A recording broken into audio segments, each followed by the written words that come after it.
رجعت بيتي، وأول ما دخلت البيت اتصدمت من اللي شفته بعيني واللي من سمعته من الجيران. والله العظيم اللي حصل لا كان على البال ولا على الخاطر. هنعمل ايه ونقول ايه؟ لا حول ولا قوة الا بالله، حسبي الله ونعم الوكيل. اللهم انت حسبي وكيل يا رب، انت رب المستضعفين. مش عارفة نقول لكم ايه يا بنات، انا هنقول لكم ليه مشيت وهنقول لكم ليه رجعت. وانا عايزه كل اخواتي وحبايبي اللي يدعموني ويوقفوا جنبي ينصحوني لوجه الله. بصوا يا جماعه، البيت شفتوا البيت قبل ما نمشي كنت مخلياه ازاي، وشوفوا رجعت لقيتها ازاي. حسبي الله ونعم الوكيل. اللهم انت حسبي وكيلي، انت رب المستضعفين. الاكل على الكنبه، فتفيت العيش على الكنبه، بواقي الوكل مرمي في الصاله تحت الكنبه وورا الثلاجه، والبيت كله مدعوك حرفيا من فوق لتحت. هدوم بنتها دي لقيتها في الارض كاني كان عنده بوليس هيفتش في الشقه بالظبط. حسبي الله ونعم الوكيل. مش طالبه منكم يا بنات حاجه غير انكم تدعموني وتوقفوا جنبي بالنصيحه الطيبه او بالكلمه الطيبه من غير تجريح ومن غير اهانات. انا ماليش مكان تاني وماليش مثوى تاني، فمش عارفه نعمل ايه ومش عارفه اللي عملته صح ولا غلط. عايزاكم تحكموا عليا وتقولوا لي لا كملي او لا انت غلطانه. اللهم استرنا تحت الارض وفوق الارض ويوم العرض عليك يا رب العالمين، امين. حبايبي واخواتي جبارين الخواطر، يسعدكم ويجبر خاطركم، اللهم امين يا رب العالمين. انا عارفه يا بنات ان انا قلت لكم قبل كده ان انا مش هنتكلم معاكم في اي مشاكل، بس صدقوني اللي حصل غصبت عني. فانا حبايبي واخواتي اللي متابعين معايا وعارفين عني كل حاجه، حبيت نحكي لكم بس الدنيا ايه وتشوفوا الدنيا واصله معايا لغايه ايه. وباذن الله بس هم الفيديوهين اللي هينزلوا 3 دول، وبعد كده هنرجع روتيناتنا الطبيعيه ان شاء الله باذن الله، وربنا يكرمنا من عنده ويدينا الصحة كده، ونرجع لكم فيديوهات إيجابية بإذن الله تنور رضاكم وتعجبكم، اللهم أمين يا رب العالمين. صلوا على الحبيب وحطوا اللايك يا بنته واشتركوا في القناة فضلا وليس أمرا، ربنا يجعل في ميزان حسناتكم. محتاجة دعمكم ومحتاجة وقفتكم معي عشان أكمل مشواري مع بناتي. رجعت يا بنات لقيت الغسيل والدنيا متبهدلة خالص. بعد جبت الصافو ده اللي انتوا عارفين بنجيبه فلت بالكيلو، وجبت كمان بريل اللي بنعمله تركيبه. هتجيبي ليه وتعملي ليه؟ لازم انا اللي نجيبه، لو انا ما جبتش بيتي هيقعد خراب، فما فيش فايده. صلوا على الحبيب يا بنات. انتوا طبعا عارفين ان انا مشيت غصبت عني، ما كنتش عايزه نمشي ولا نسيب بيتي خالص، ويا ريتني ما مشيت. بس برضه نقول الحمد لله، ربنا يا بنتي عمره ما عمل حاجه وحشه. عسى ان تكرهوا شيئا وهو خير لكم. والله والله اكبر خير حصل معايا في المشيه دي ان انا الحمد لله ان انا لي نصيب نشوف ابويا ونقعد معاه قبل وفاته، ربنا يرحمه ويسامحه ويجعل مسواه الجنه، اللهم امين يا رب العالمين. ونحضر كمان عمليه امي ونرد لها يمكن لو نقطة في بحر اللي هي عملتها معايا. الحمد لله على كل حال يا بنات. عمر ربنا ما بيعمل حاجة وحشة أبدا والله العظيم، بس الوحش اللي بيعملوه البني آدمين، لكن رب الخير عمره ما بيجي غير بالخير. هنا يا بنت حطيت الأكس كله على بعضه وقلبت كده، وهنعمل كمان البريل وهنبتدوا الغسيل عاد والتنظيف زي ما انتوا عارفين.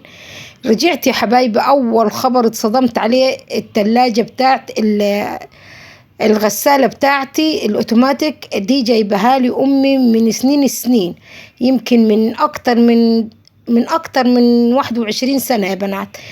هي كان فيها بايظ الرومان بيلي بتاعها وشوية حاجات كده، فقلت ربنا يوسع عليا إن شاء الله بإذن الله والدنيا تحلو كده شوية ونصلحها.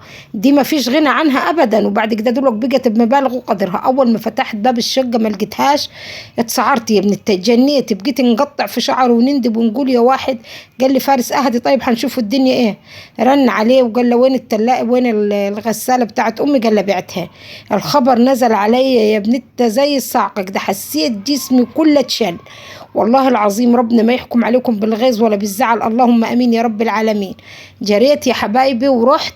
هنا بنتي كان هيعمل وكل يا بنتي، علقت على دمسة فول وجبنه باذنجان وفلفل، وقلنا الحال يمشي والحمد لله. المهم جيت ما لقيتش اي حاجه في البيت خالص، اي حاجه في البيت ما لقيتش خالص خالص خالص. لقيت البيت صفار نجار. المهم بقيت نبكي وخربت الدنيا. طب يا ابويا بعتها وين؟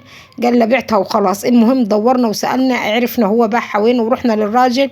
الراجل جيني منهاره وبنبكي، راح قال لي خلاص يا ست الكل ولا تزعلي، انا هنخلي لك الغساله. هو خد يعني هو باعها لي ب5000 جنيه، انت تحاولي تصرفي لي في المبلغ وتعالي خديها في اي وقت.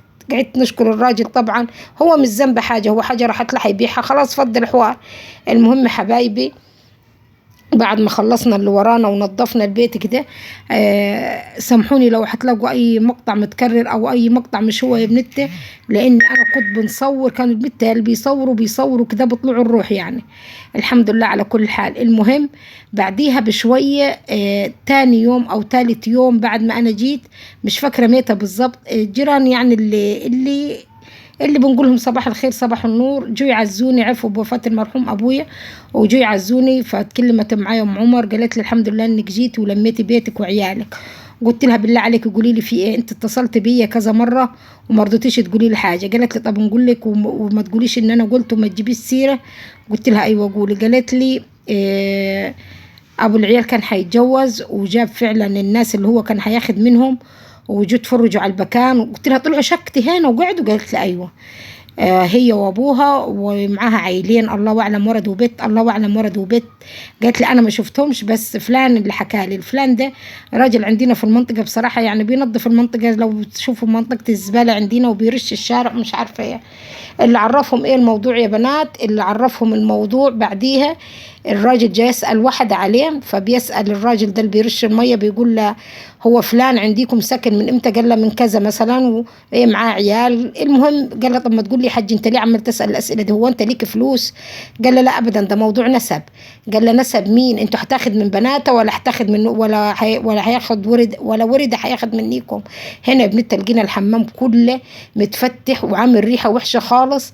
فالبنات جابوا الجبس الابيض وراحوا مدوبينه في الميه وكبوه كده وقفلوا بيه الفتحات كلها علشان ترجع تتسد تاني وما تعملش اي ريحه وحشه. اعزكم الله، انا اسفه بس انا حبيت نوريكم المنظر. المهم بنحاول ننظف ونلم دنيتنا على قد امكانياتنا وعلى قد ما نقدره. الحمد لله على كل حال.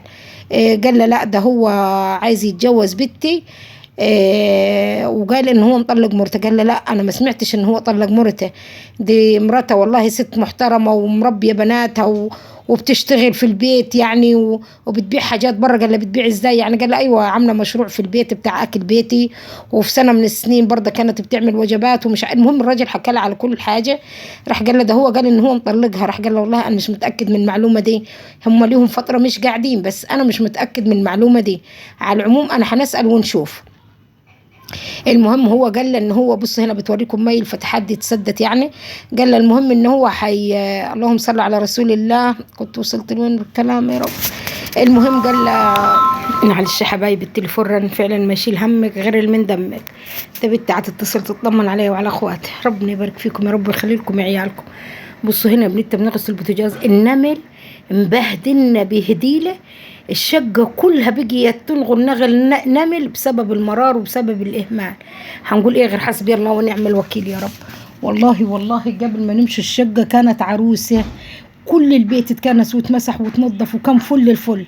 تاريخ كان بيخطط عشان يجيب الناس يلقوا الشقة نظيفة، وبعد ما حصل اللي حصل وأدى مراده الدنيا ادعكت والشقة ادعكت. يلا الحمد لله قدر الله ما شاء فعل.